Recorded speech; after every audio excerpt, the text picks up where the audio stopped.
Oui, bonjour, je me présente. Mon nom est Martin Gagnon, copropriétaire de la société Telflex Technologies, une société canadienne qui a développé le produit ici présent, donc le service de Basecamp Connect. Écoutez, je prends une petite minute aujourd'hui dans l'atelier de montage simplement pour vous parler d'un point qui me touche particulièrement à cœur et qui nous touche à cœur, je dirais, du côté de la société Basecamp Connect, qui est l'interopabilité. Vous savez, de notre côté, on a deux volets à l'interopabilité qu'on priorise, en fait, qui est la première qui est au niveau de l'interopabilité au niveau technologique. Donc, c'est de s'assurer que différents outils qui sont utilisés actuellement, que ce soit de la téléphonie mobile, que ce soit des services de radio, des services satellitaires, soient en mesure de communiquer et d'interagir au travers des différentes technologies. Donc, mes services cellulaires sont en mesure de contacter mes gens qui utilisent des services radio sur le terrain ou des services satellitaires. Ça, c'est la première chose au niveau de l'interopabilité.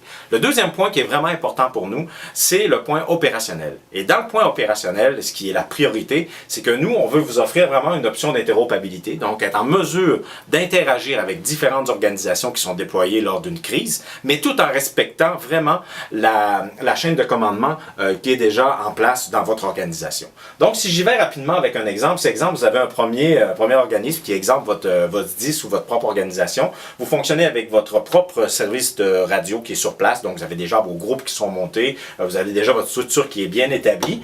Ben, nous, on vous offre la possibilité de créer un lien avec tous les autres organismes ou toutes les autres organisations qui sont déployées lors d'une gestion de crise.